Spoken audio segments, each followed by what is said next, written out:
နိုင်မေလူလောကကြီးကကွယ်ငိုခြင်းနဲ့စားလို့ငိုကဆုံးတရားတယ်တနေ့တစ်ချိန်တော့လူသားတိုင်းသွားရမယ်ဒီစနဲ့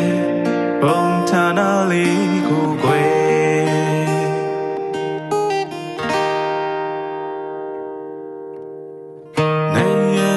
ဖေးပကြီးကားလေးမန်းငါမျိုးဟိုရင်မိသားစုတမေဝိုင်းလူတွေမဆုံးတော့ပြီတိတ်ဆိတ်ပြီးဒီစကားများမကြနိုင်တော့